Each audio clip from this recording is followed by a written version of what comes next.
So this is Chapter 23, Cardiovascular Dysfunction, and this is Part 2. So, altered hemodynamics. Hemodynamics is how the blood flows, and there's a few key concepts I want us to keep in mind as we talk about the different defects. Blood is always going to go from high pressure to low pressure. If you think about that, blood that's being squeezed in an area, it hardly fits, and it has an opening that will let it go to an area that's got lots of opened area, that's where it's going to go, right? It's going to go from the high pressure to the low pressure. If you let it go down two different paths, and one is wide and easy and the other is skinny and hard, it's going to take the path of least resistance. And size and volume correlate with pressure. You know this. Whenever you've watered your garden, you turn on the hose, and if the water's not coming out with enough pressure, you cover the end with your finger, because by making the size smaller, you increase the pressure. If you don't make the size smaller, the other thing you're going to do is turn up the volume, because more flowing faster, increasing that volume will also make it under higher pressure. It's going to make it squirt out more. So a smaller size or a higher volume will be under higher pressure. When we talk about heart defects, we talk about how the blood shunts. So in the heart, it's switching from one side of the heart to the other through some defect, some opening. If it goes from the left side to the right side, we take blood that's gone through the lungs and returned it to the left side of the heart, shift it over to the right, and send it to the lungs again. So we're never sending deoxygenated blood out to the body. We're sending oxygenated blood back to the lungs. So we used to call that acyanotic. A right to left shunt means blood that's returned from the body into the right side of the heart crosses over to the left without going to the lungs and goes back out to the body. So that's why we used to call that cyanotic. We really don't like those terms now, because some of those cyanotic defects, if you put an oxygen saturation probe on, their sats are fairly low, but they look surprisingly pink. And some of the kids with the acyanotic defect, because we're sending extra blood back into the lungs, their lungs basically get flooded, and so now we have gas exchange issues. So we're not sending deoxygenated blood out to the body, but we are impeding their gas exchange in their lungs, and some of them can start to look cyanotic. So those are just not very good terms to use.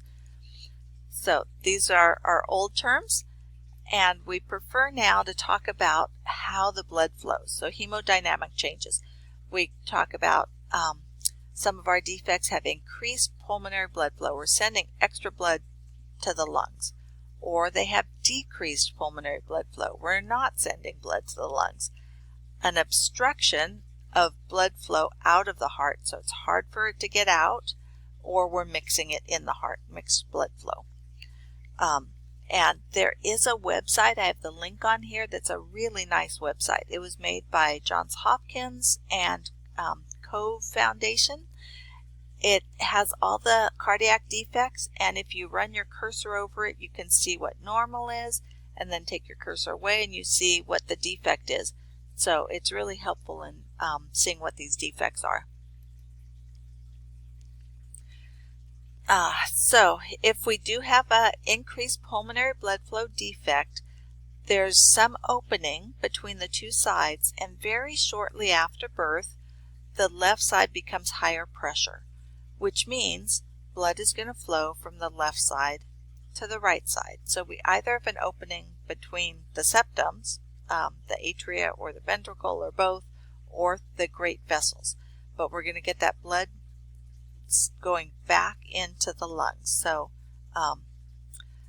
increased volume in the right side of the heart, increased blood going to the lungs, less going out systemically. And these are very repairable typically, but the symptoms the child's going to have are respiratory, right? We are flooding the lungs. We are sending extra blood back to the lungs until we have too much blood in the lungs. And So the symptoms we're going to see are respiratory. And the defects, we can have an opening between the atria, the right and left atria, between the ventricles, or a patent ductus arteriosus, and that should also have a AV canal on there.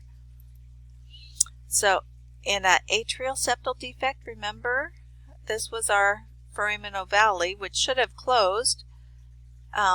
Sometimes they are at the foramen ovale, sometimes they're not, but we've got an opening between the right and the left atria.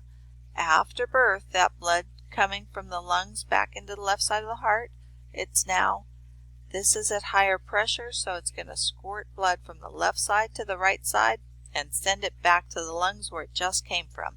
So the symptoms we're going to see are respiratory. The surgery, they're going to go in. If this is not that big, they can just suture it. If it is big, they're going to have to put on a Dacron patch or some sort of an artificial patch and sew it in there. Kids do really well with this. We can have a defect down in the ventricles, a ventricular septal defect. This is actually our most common defect, and in fact, a lot of these just close up on their own.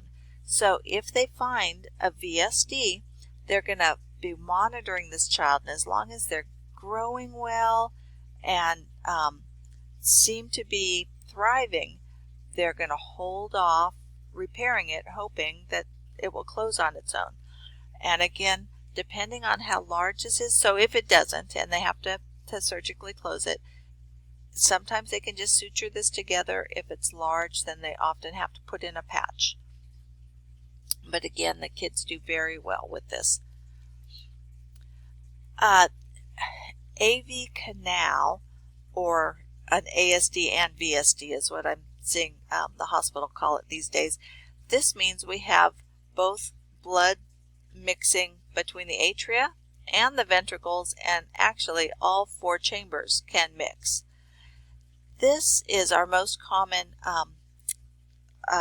defect you see with kids with Down syndrome, and actually this is less about the septum between the atria and the ventricles, and it's more about the septum between the atria and the ventricles going this way. If you look at it, all your valves are in a line here, or in a plane, right? The AV valves are at the base of the atria. The pulmonary and aortic valves are at the top of the ventricles, so they're just in a line across here. This is the septum that didn't form in this defect. And as long as the valves are all there and in good shape, they can go in and make a septum here, and these kids do fine. If the valves are not good, then this can become a severe defect.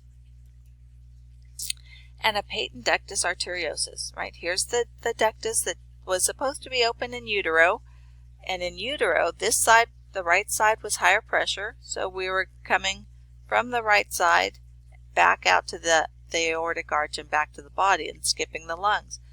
After birth, once you start breathing, it should go the other way. Actually, it should close, but if it doesn't, you're going to get blood flowing the other way, because within a very short time, a few hours after birth, this is going to be higher pressure, so it's going to come from your aorta down to the pulmonary artery and then out to the lungs.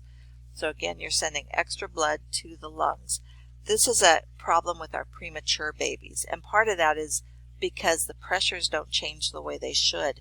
The lungs stay much higher pressure because their lungs are immature, and that's part of, just one piece, but it's part of what keeps that ductus open. It doesn't shut the way it should because the pressures don't change the way they should in the lungs. They don't drop the way they should. So our obstructive defects, so something is obstructing the blood flow. It can be a coarctation, which is a narrowed spot on the aorta, or it can be at a valve, aortic or pulmonary stenosis. So here's our coarctation, which is a narrowed spot right here. Typically this happens after the carotids and subclavian have come off. So the head and the arms, it's easy to go, right? And blood is going to go that path of least resistance. It's going to go where it's easy, and most of it is not going to go where it's hard, which is through the skinny little spot. So we get high pressure in the upper extremities. And then the blood that does get through this narrowed spot, all of a sudden it gets through and it gets wide again. So we have very little blood going through a big wide artery, so it's going to be at very low pressure. And the kidneys are down here, and the kidneys are what try and control our blood pressure. So the kidneys are going to say the pressure's too low, we've got to raise it, which is just raising it to the head and the arms. So on this kid, what you're going to see is high pressure, high blood pressure in the arms, the upper extremities, and low blood pressure in the lower extremities. This surgery, it really depends on how tight this coarc is. Sometimes they can thread up a cardiac catheter and use a balloon and stretch it out. If it's too tight or too big of an area that's tight, then they have to go in and put a little slice and put in a patch. But again, very repairable. These kids do very well.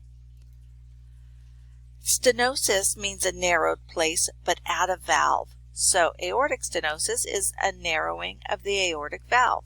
Again, sometimes we can thread up that cardiac catheter, put it here, and just stretch this out. Can't always be done, but if that can be done, it's a very easy defect. It's an easy repair, and the kids do great. If this valve is not all there, it's got some structural issues, then it's a much more difficult defect to repair, and they probably surgically have to go in and repair it, and probably over time, and by over time I mean teens or early 20s, they're going to need an artificial valve.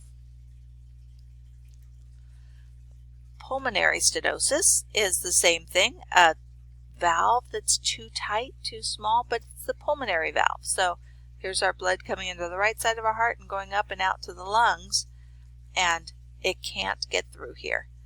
So the pressure is going to increase here and back up and back to the body. So our parking lot from here, because it can't get out, we're going to see it in the body, where on the aortic, that parking lot was the lungs. And so this one, just like the other, if it's small, it's not too bad, it's just tight, but it's a structurally normal valve. They can thread in a catheter and stretch it out. If it's not, then it becomes a much bigger repair and probably will need future repairs and probably a valve replacement. So decreased pulmonary blood flow, so things that stop blood going to the pulmonary system. Tetralogy of Fallot, I've heard some people pronounce it Fallot. It's a French name, so it's Tetralogy of Fallot. This tetralogy, tetra means 4, so this is 4 defects. So the first one, they have a VSD, an overriding aorta. So instead of the aorta being above the left ventricle, it's right over the septum. So it's basically over the right and the left equally. They have pulmonary stenosis, and then because of that they develop right-sided hypertrophy, right? So blood comes from the body, this is in utero, the blood's coming in here. It's hard to go up here. It's easy to cross and go up here. So that's why we end up with the overriding aorta and the right-sided hypertrophy, because it's such hard work to get blood to go up the pulmonary artery into the lungs. This actually is quite repairable. They repair it early, shortly after birth, and these kids do quite well, again, as long as this valve is normal. As long as the valve's just tight. They can just come and kind of fix this septum, and the hypertrophy is not great, but it will resolve as the child is growing.